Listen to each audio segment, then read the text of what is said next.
When the millionaire entered the room and saw the nanny hurting his son, the world stopped.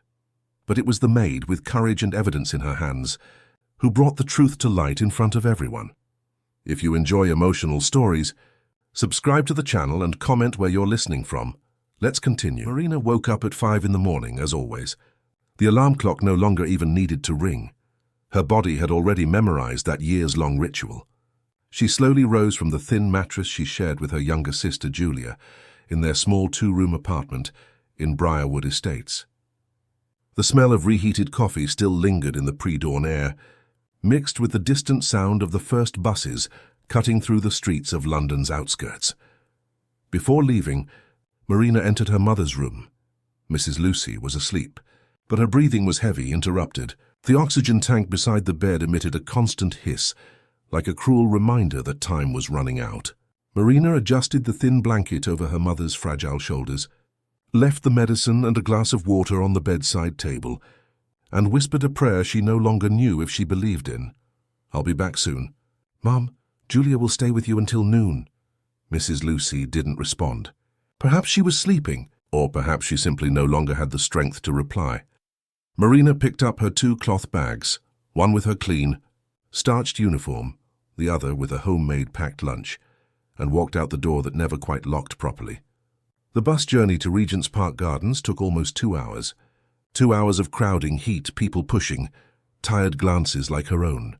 But somehow she always arrived at the Albrights' house punctually at 7:30 in the morning. The mansion was on one of those tree-lined streets that looked more like a foreign film set. High walls, electronic gates, security cameras. Marina swiped her card on the intercom and waited. The door opened automatically. She entered through the side, as always, via the service entrance. Staff did not enter through the front. This was one of the many silent rules of that house. Stepping into the service area, Marina found Roxanne, the cook, already preparing breakfast. "Good morning, Roxanne." "Good morning, dear. You're early today." Traffic was lighter. Marina placed her bags on the bench and put on her navy blue uniform. The fabric still smelled of laundry detergent. Julia had washed and ironed it the night before, with that quiet meticulousness of someone who knows every detail matters when you're poor. "The madam is in a bad mood today," Roxanne warned, lowering her voice. "She argued with Mr. Raphael last night. You could hear the shouting all the way from the kitchen." Marina sighed. Veronica Albright, Raphael's ex-wife and still residing in the mansion by court order, was a woman who turned any environment into a battlefield. Thin, impeccably dressed, with that air of superiority that only old money can cultivate, she treated Marina as if she were part of the furniture, useful, but invisible. "I'll start with the upstairs bedrooms," Marina said, picking up the bucket and cleaning supplies. She ascended the marble staircase in silence, her bare feet making hardly any sound. The first floor of the house was reserved for the bedrooms. There were 5 rooms: Veronica's, Raphael's, who had been sleeping separately for over a year, little Theo's, a guest room, and another that served as an office. Marina started with the guest room as usual. She changed the sheets, cleaned the surfaces, organized the pillows with the military precision Veronica demanded. Then she moved to the office, where piles of documents and folders rested on the mahogany desk. She never touched the papers. She only dusted around them carefully. It was almost 9 o'clock when Marina approached Theo's room. The door was ajar. She was about to push it open to enter when she heard it. A scream. It wasn't a loud scream. It was worse. It was a muffled, choked cry, the kind of scream someone makes when they don't want others to hear, or when they've already given up on being heard. Marina dropped the bucket in the corridor and ran to the door. She pushed it open forcefully, and what she saw made her freeze in place for a second that seemed to last an eternity. Theo was in the corner of the room, huddled against the wall, his thin arms protecting his face. The nanny, Sonia, a robust woman hired by Veronica 3 months ago, stood before him, her hand still raised. "What are you doing?" Marina's voice came out before her brain could even process it. Sonia turned, startled. For a fraction of a second, Marina saw panic in the nanny's eyes, but the woman quickly recomposed her expression, forcing a crooked smile. "It's nothing, Marina." The boy was throwing a tantrum. He spilled juice on the floor on purpose. I just gave him a little scare. A little scare? Marina advanced into the room, her eyes fixed on Theo. The boy didn't move. He was paralyzed, trembling, his eyes wide like those of a cornered animal. Theo? Marina knelt beside him, her voice suddenly softer. Theo, it's okay. Look at me, sweetie. The boy slowly raised his eyes, and it was at that moment that Marina saw it. A purple bruise on his forearm, another on the side of his neck, barely concealed by his t-shirt collar. And when Theo finally lowered his arms, she noticed his swollen lips as if they had been pressed hard. Marina felt her heart race. She felt anger rising like a hot, uncontrollable wave. Theo, let me see your arm.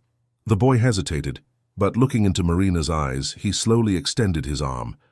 The marks were unmistakable. Finger marks, twist marks, old and recent marks, one over the other, like layers of pain that no one had noticed, or no one had wanted to notice. Sonia, get out of here. Marina's voice was trembling, but firm. Who do you think you are to give me orders? Sonia crossed her arms, trying to regain control of the situation. I said, get out now. There was a tense silence. Sonia looked at Marina with contempt, but something in the housekeeper's gaze, something fierce, almost primitive, made her back down. She huffed, grabbed her bag, and left the room, slamming the door. Marina was left alone with Theo.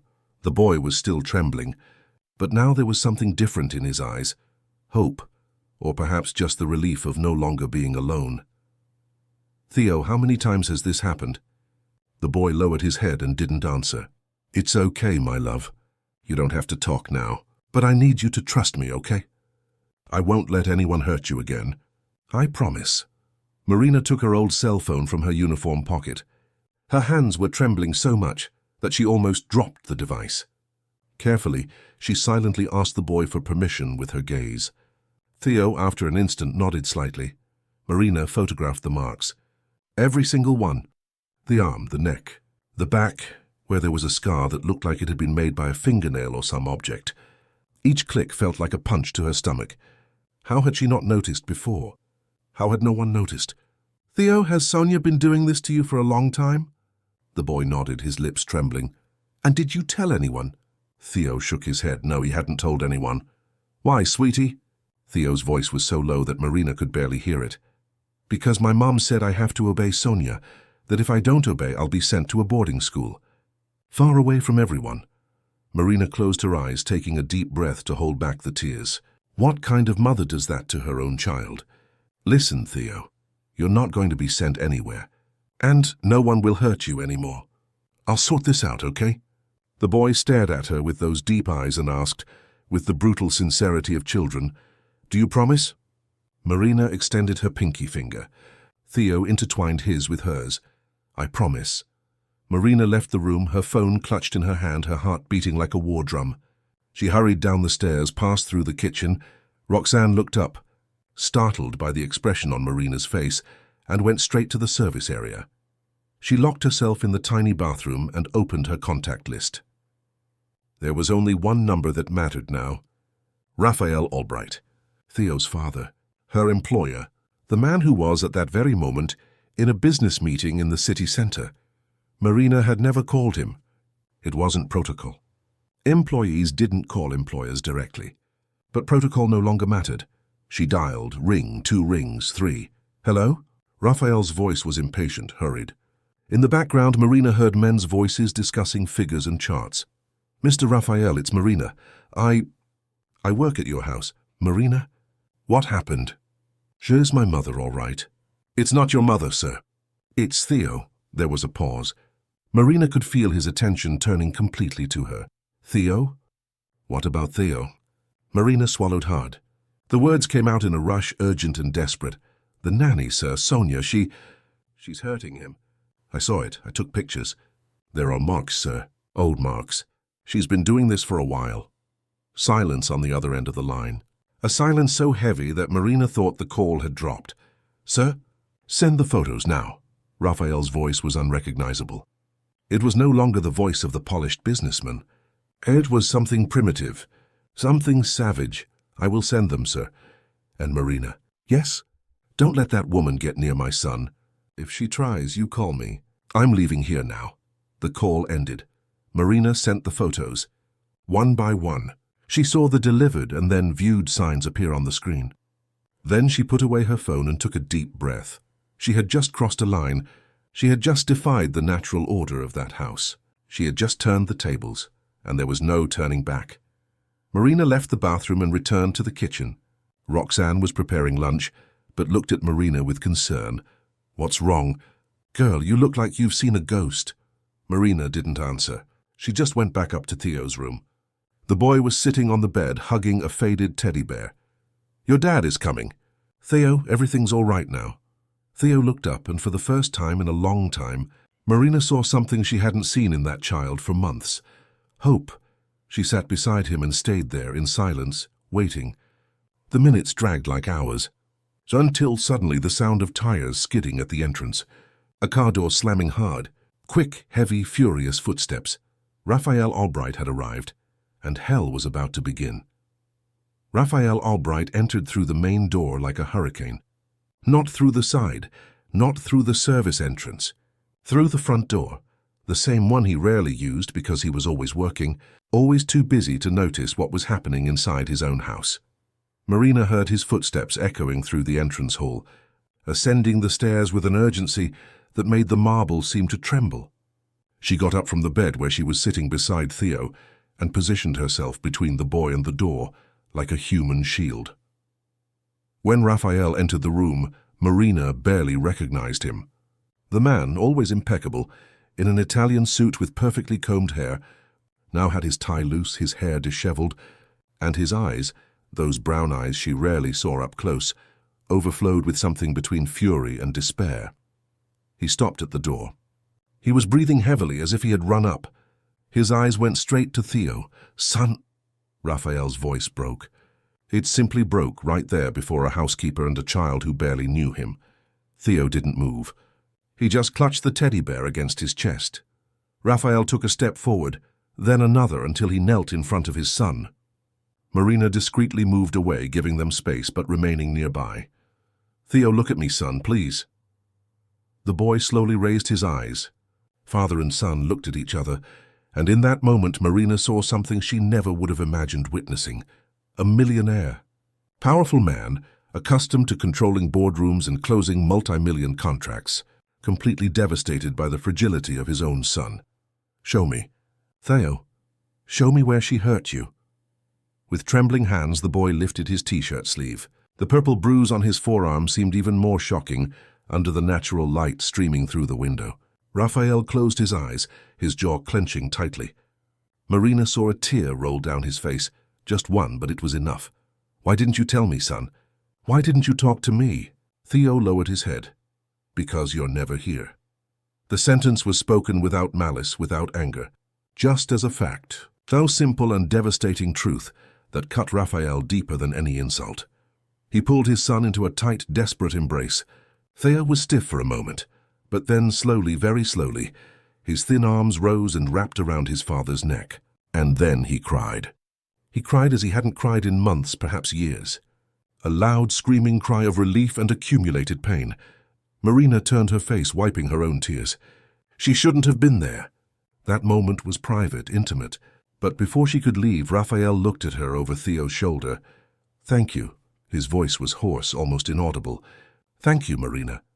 She merely nodded and left the room, closing the door carefully. In the corridor, Marina leaned against the wall and took a deep breath. Her legs were trembling. Her heart was still racing. She had done the right thing, she was sure of that. But the right thing always came with a price. Suddenly, a shrill voice cut through the silence of the mansion. "Raphael! What are you doing here at this hour?" Veronica Albright ascended the stairs like an offended queen invading her domain. She was impeccable, as always. A beige linen dress, high heels, perfectly brushed blonde hair. But when she saw Theo's bedroom door ajar and Raphael emerging with red eyes, her expression changed. "What happened?" "Where is Sonia?" Raphael's voice was low, controlled, but there was a contained violence in every syllable. "Sonia? She's in her room, I imagine. Why?" "Tell her to come up here, now." Veronica narrowed her eyes. "You don't give orders in this house, Raphael. Have you forgotten that—" "Tell her to come up here now, Veronica." Raphael's shout echoed throughout the entire house. Marina, who had descended a few steps, stopped and looked back. Veronica was paralyzed, shocked. She had never seen her ex-husband like this. "All right," she said, regaining her composure. She picked up her phone and called, "Sonia, please come up to Theo's room." Minutes later, Sonia appeared. When she saw Raphael, her face paled. "Mr. Raphael, what a surprise to see you here." "Shut up."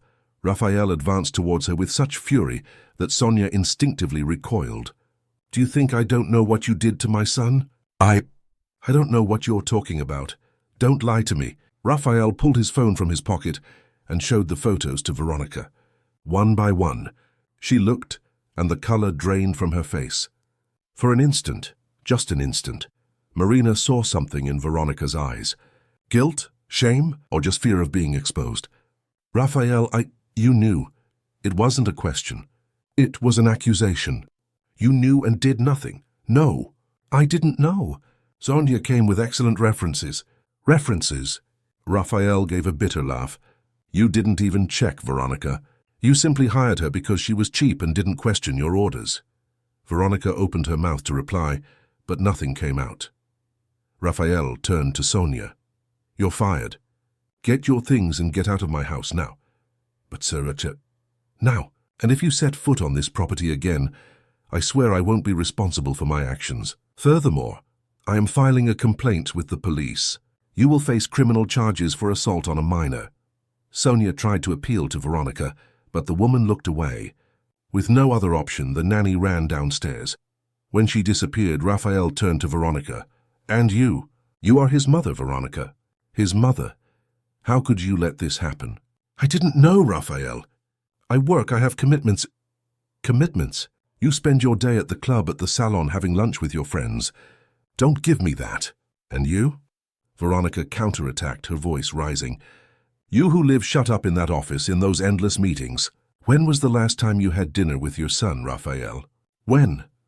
The silence that followed was deafening, because she was right. Both were right. And both were wrong.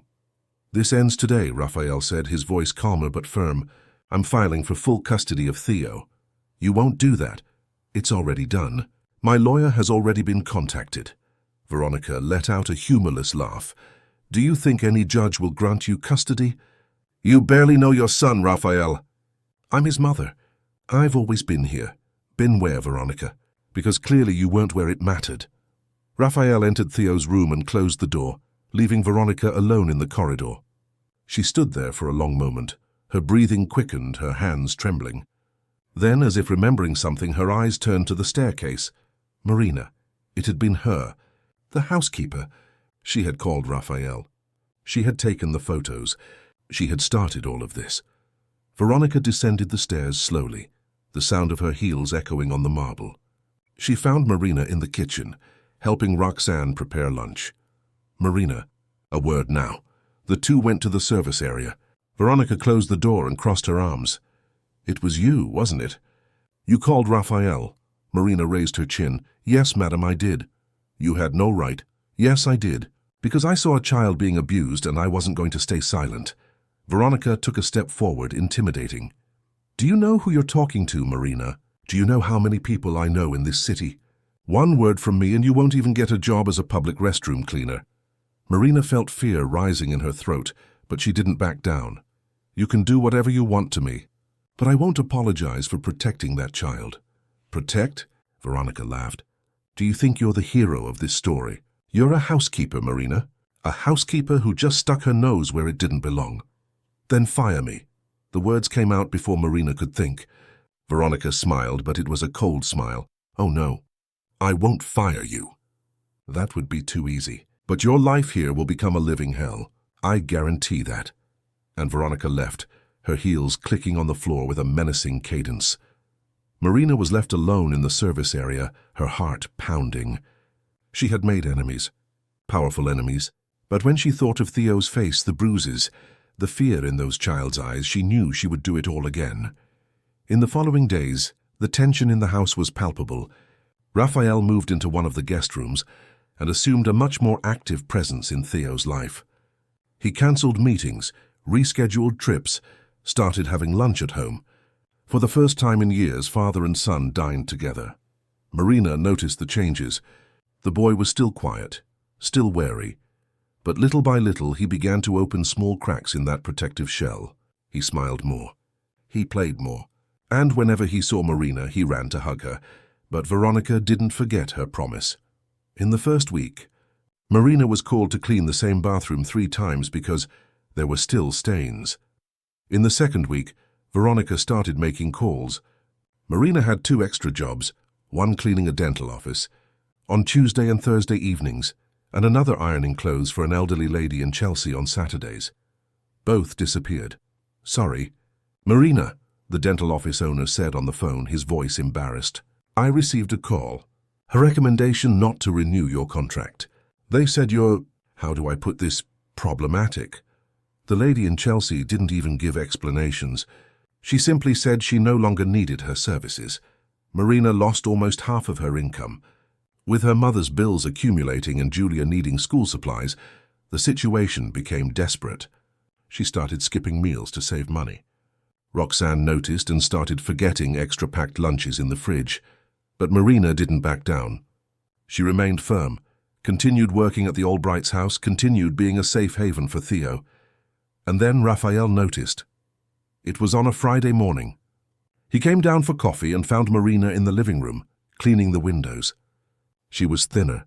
There were deep dark circles under her eyes. Her hands trembled slightly. "Marina, are you all right?" "Yes, sir. Just a little tired. Have you eaten today?" She hesitated. "Too long." "Come with me." Raphael went to the kitchen, prepared a plate with fruit, bread, cheese and ham, and placed it in front of her. "Eat." "Sir, I can't." "Eat, Marina, please." She ate. And as she ate, Raphael sat across from her. "I know what Veronica is doing. I know you lost your other jobs." Marina stopped chewing. "How do you know, sir?" "Because I know my ex-wife, and because I did my own investigation." He sighed. "You did the right thing, Marina, and you're paying the price for it. That's not fair." "Life isn't fair, sir, but I would do it all again." Raphael looked at her for a long moment. There was something in those eyes, something he didn't expect to find. Dignity, courage, a silent strength that the world tried to crush, but which refused to break. "I want to hire you full-time. Not as a housekeeper, as Theo's caregiver, with a decent salary, with a signed contract, benefits, everything proper." Marina blinked, disbelieving. "Sir, I don't have qualifications. I'm not a pedagogue, nor—" "You have something better than a diploma. You have heart. And Theo trusts you. He likes you. And honestly, you're the only person in this house who truly looks at him as someone who matters." The tears came before Marina could stop them. She wiped them away quickly, embarrassed. I accept. Thank you, sir." "Raphael. Call me Raphael." "Thank you, Raphael." And so in that moment, in a kitchen illuminated by the morning sun, something changed. A new dynamic began to form, one based not on hierarchy, but on mutual respect, on gratitude, on something that didn't yet have a name, but was already beginning to take root. Veronica, when she heard of the decision, exploded. There were shouts, accusations, threats of lawsuits. But Raphael was unyielding. The war hadn't ended. In fact, it was just beginning. The custody proceedings began 3 weeks after the incident with Sonia. Raphael hired one of the best family lawyers in London, Dr. Marcus Thorne, a middle-aged man with a reputation for being relentless in court, yet fair in his causes. Marina had never set foot in a courthouse. When Dr. Marcus summoned her for a meeting at his office in Canary Wharf, she felt her stomach churn. She put on her best clothes, dark jeans and a simple white blouse, and took the tube there. The office was intimidating. Glass walls, modern furniture, impeccable secretaries typing on silent computers. Marina felt small, out of place. But when Dr. Marcus received her, his cordiality surprised her. "Marina, pleased to meet you. Raphael told me everything about you." "About what you did?" "I just did what anyone would do, sir." "No." Marcus shook his head. "Most people would have looked the other way. Out of fear, out of convenience. You didn't, and that makes all the difference." He opened a folder full of documents. "I'll be direct with you. This case won't be easy. Veronica Albright has money. influence, and a powerful network of contacts. But we have something she doesn't, the truth. And you are the key witness. Me. But you are the person who saw. Who acted? Who documented? Your testimony can change everything. Marina felt the weight of those words. The responsibility, the fear. What if I say the wrong thing? What if I hinder instead of help? Marcus smiled gently. You just need to tell the truth, Marina. Nothing more, nothing less. The weeks that followed were a whirlwind. Raphael suggested that Theo start child therapy, and Marina was the one who took him twice a week to the office of Dr. Helen Miller, a psychologist specializing in child trauma. At first, Theo barely spoke in the sessions. He would sit, hugging his teddy bear, looking at the colorful walls of the office. But Marina was always in the waiting room waiting. And when he came out, she would smile and ask if he wanted ice cream. It was over ice cream that Theo began to open up. Marina. Yes, my love. Why did you help me? Marina stopped eating her lemon popsicle and looked at the boy. Why wouldn't I help? Because no one else helped. I told my teacher once. She said I was making things up. Marina felt anger rising, but kept her voice calm. Sometimes adults make mistakes, Theo. They should protect children. But sometimes they don't, and I'm so sorry that no one listened to you before. But you listened. I listened, and I always will. Theo went back to eating his ice cream, but Marina noticed something different in him, a slight relaxation in his shoulders, calmer breathing, trust. In therapy sessions, Dr. Helen began to notice progress. Theo started to draw. At first, dark drawings, large menacing figures, dark colors. But little by little, the colors changed. Yellows, greens, blues began to appear. In one of the drawings, he depicted 3 figures, a large one, a medium one, and a small one. When the psychologist asked who they were, Theo pointed. That's my dad.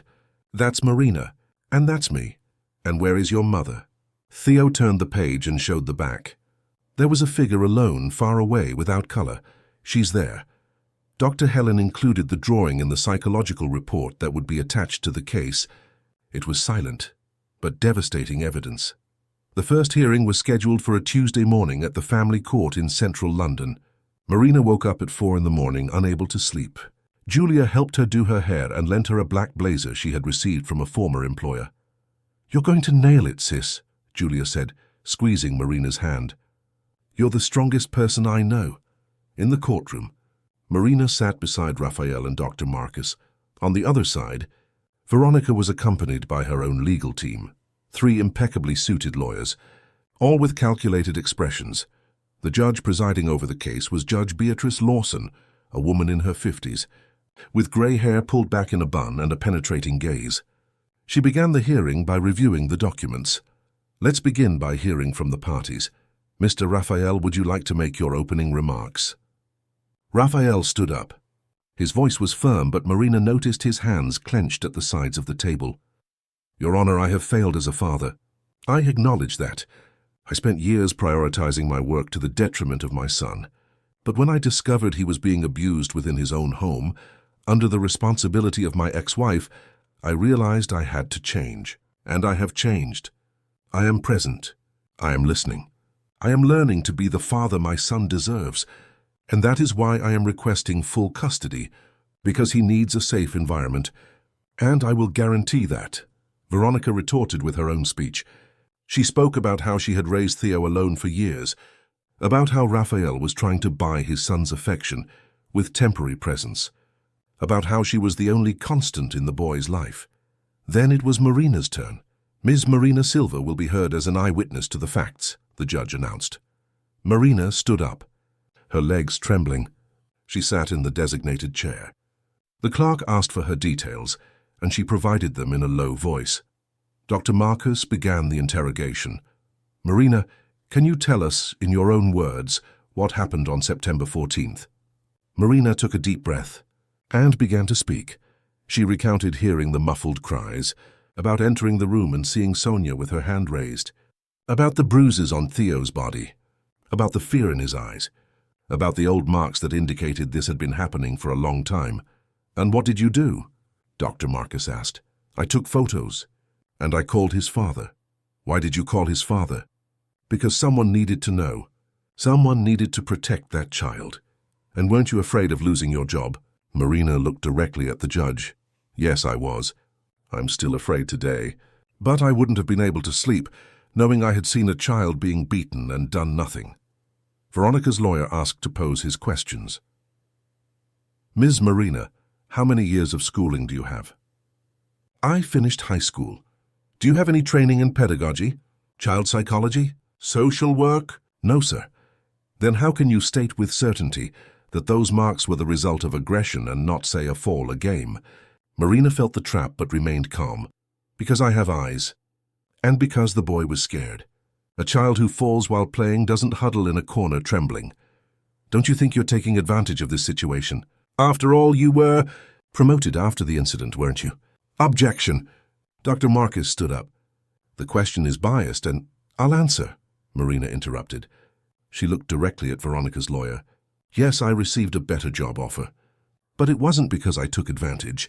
It was because the child's father saw that I truly care about his son. And that's more than many people in that house do. There was a silence in the room. The judge made some notes. Any more questions? She addressed the lawyers. Veronica's lawyer tried a few more attacks, but Marina remained firm.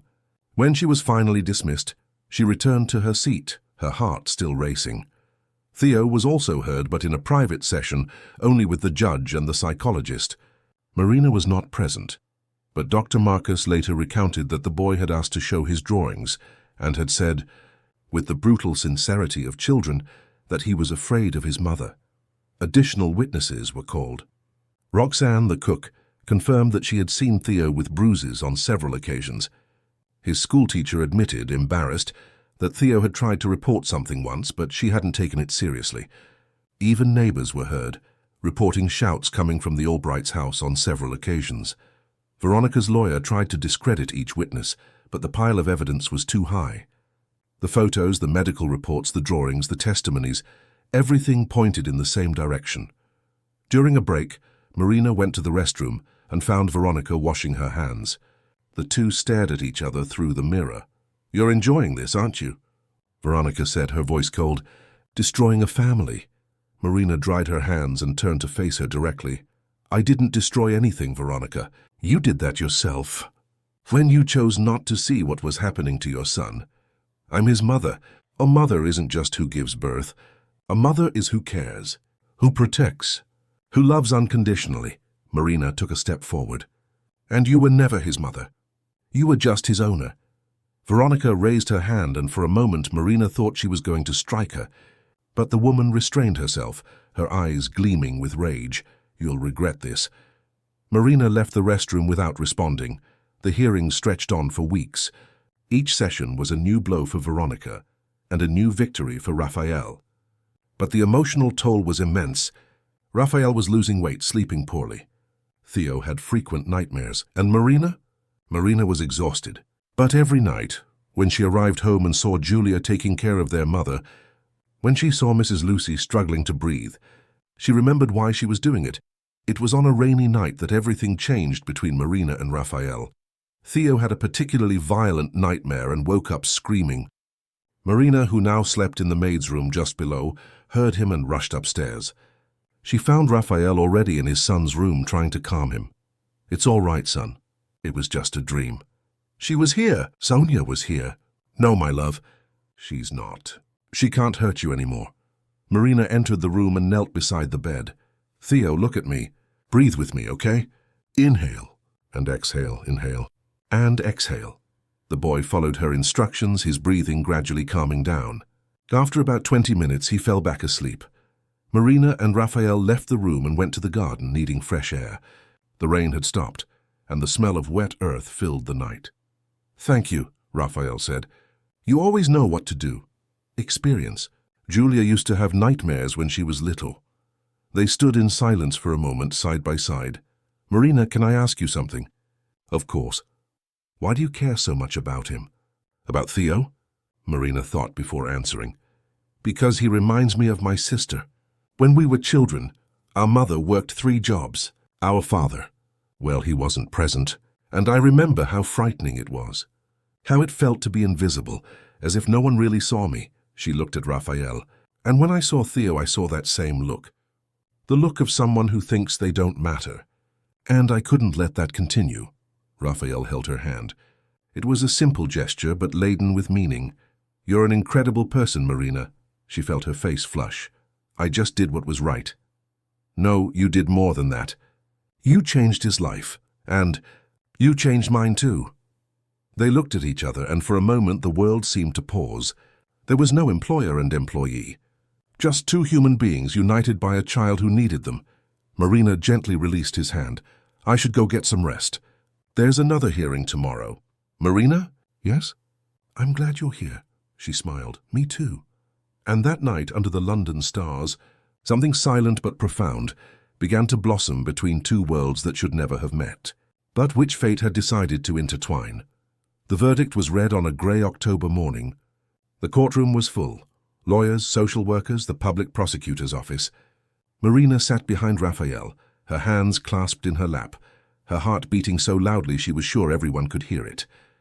Judge Beatrice Lawson entered, and everyone stood.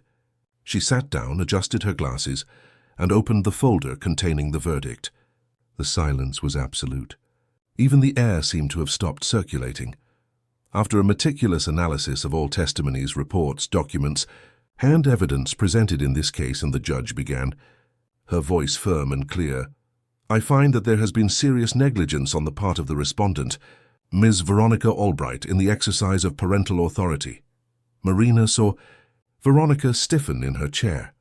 The evidence demonstrates that the child was a victim of physical and psychological abuse by an employee hired by the respondent, and that such aggressions occurred repeatedly, without the mother taking adequate knowledge or action.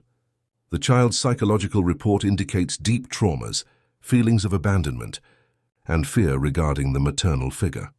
The judge paused, leafed through a few more papers, and continued. Considering the best interests of the child, and based on Articles 1583 et seq. Of the Civil Code, as well as the Child and Adolescent Statute, I grant the request for sole custody in favor of the petitioner, Mr. Raphael Albright. Raphael closed his eyes, his breath trembling.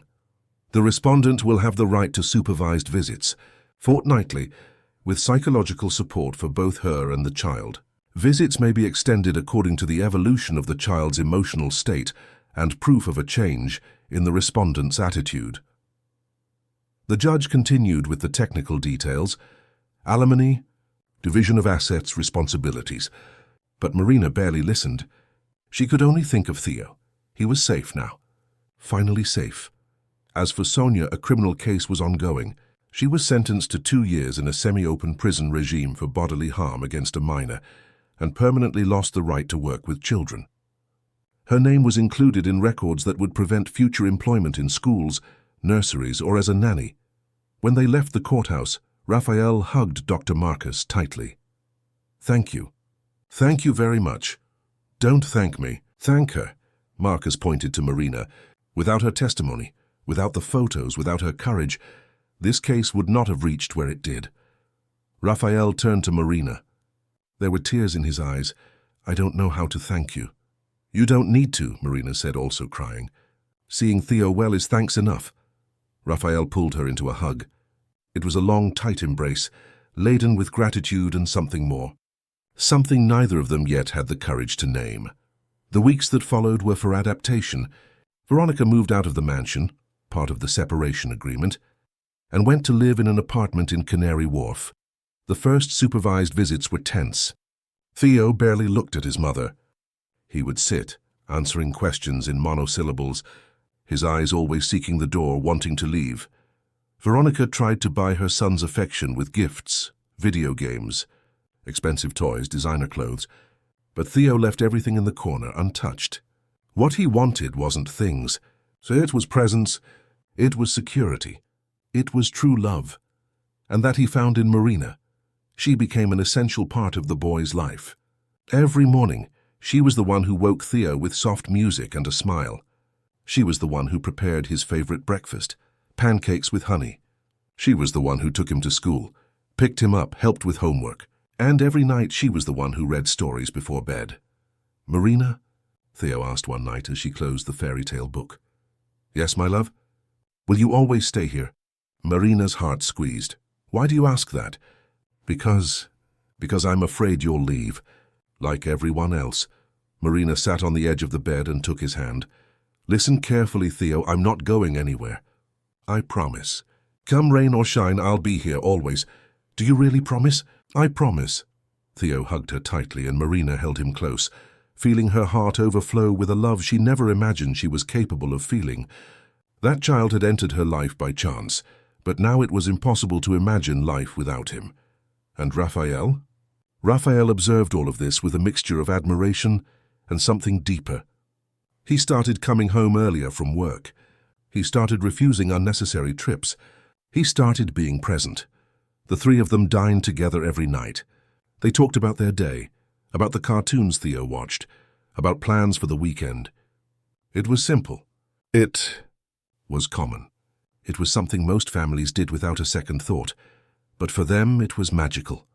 It was on one of those nights after Theo had fallen asleep that Raphael and Marina met in the garden again. It had become a silent ritual to meet there under the stars to talk about everything and nothing. Marina, can I tell you something? Of course. I was thinking about how strange life is. A few months ago, I was a completely lost man. I lived to work, thinking money was synonymous with success. I barely knew my own son. And now, he looked at her. Now I feel like I finally understand what matters. And what matters? Marina asked, her voice soft. This. Raphael pointed to the house where Theo was sleeping. Having my son safe, happy. Having someone to trust. He took her hand. Having you. Marina felt her heart race. Raphael, I know it's complicated. I know people will talk. That they'll judge. But I don't care what people think anymore. He turned completely to her. I fell in love with you, Marina. For your strength, for your kindness, for who you are. Tears streamed down her face.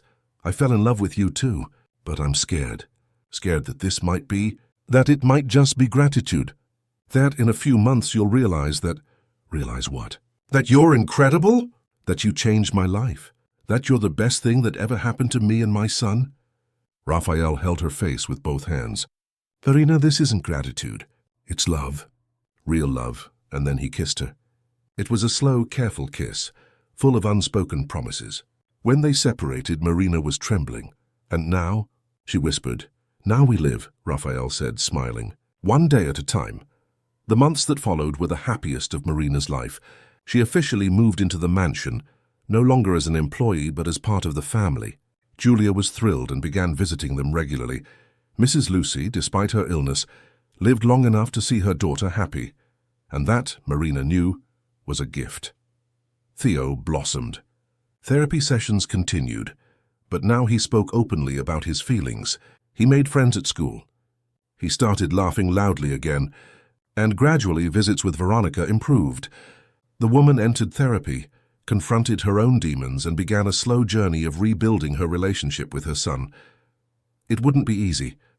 Perhaps it never would be. But at least now there was hope. It was on a spring afternoon, in the garden where so many transformative conversations had taken place, that Raphael knelt before Marina. Marina Silva, you came into my life at the moment I needed you most. You saved my son, you saved me, and now I can't imagine a single day without you. He opened a small box, revealing a simple, delicate ring. Will you marry me? Marina covered her mouth with her hands, tears overflowing. Yes, yes, I will. Theo, who had been hiding behind a tree, because Raphael had told him the plan, ran out and jumped into their arms. Now we're going to be a real family, he shouted, radiant, and it was true. They were already a family. The marriage would merely make official what their hearts had known for a long time. The ceremony was intimate. Only the closest, Julia, Roxanne, Dr. Marcus, a few true friends of Raphael's, and Dr. Helen, who had become an important part of their lives. It was in the same garden where everything had begun, where Marina and Raphael first talked as equals, where love was born. Marina wore a simple white dress with flowers in her hair. She looked beautiful not because of the dress, but because of the sparkle in her eyes, because of the smile she couldn't contain. When it was time for the rings, Raphael called Theo. Son, would you like to come here? Theo walked up to them, holding a small cushion with the rings. But before handing them over, he looked at Marina. "Marina?" "Yes, my love?" Can I call you Mom?" The silence that followed was deafening. Marina knelt in front of him, tears streaming freely. "You can call me whatever you want, Theo, but know that to me you're already my son." Since the very first day. Theo hugged her tightly and Marina held him close, feeling her heart overflow with a love she never imagined she was capable of feeling. When they finally exchanged rings and the justice of the peace declared them husband and wife, there were no shouts of celebration or fireworks. There was something better. There was peace. There was the feeling that, after a long journey of pain and struggle, they had finally come home. At the small intimate party that followed, Roxanne made Theo's favorite chocolate cake. Julia danced with the little brother she now had. And Marina, for the first time in a long time, allowed herself to simply be happy. Later, when the guests had left and Theo was already asleep, Marina and Raphael stayed in the garden, embraced. Looking at the stars. "Do you regret it?" Raphael asked. "Of what?" "Of calling me that day. Of getting involved. Of changing everything." Marina thought about the question. She thought about everything that had happened. The pain, the fear, the sleepless nights, the tears. And then she thought of Theo's smile, of Raphael's love, of the family she now had. "No," she said firmly, "I don't regret anything, because it was all worth it." Really worth it? Every second. And there, on that perfect night, under the London sky that witnessed so many stories of struggle and overcoming, Marina understood something fundamental. True love is not that which comes easily. It is that which you choose every day. It is that which challenges you, transforms you, makes you grow. It is that which makes you look in the mirror and recognize that you are stronger than you ever imagined. Where there was once pain, now there was life. Where there were screams, now there was laughter. Where there was fear, now there was love. And it all began with a simple yet transformative choice, not to close one's eyes to injustice, not to remain silent in the face of suffering, not to give up, even when the whole world tells you that you don't matter. Because in the end, Marina proved that an ordinary person can change everything. That courage isn't not having fear. It's acting even when you are afraid. That true power isn't in money or social position, but in the capacity to love, to protect, to stand up for what is right. And as Marina and Raphael kissed under the moonlight, with their son sleeping safely inside the house, a certainty echoed in both their hearts. This was not just a story of salvation. It was a story of rebirth, of second chances, of hope.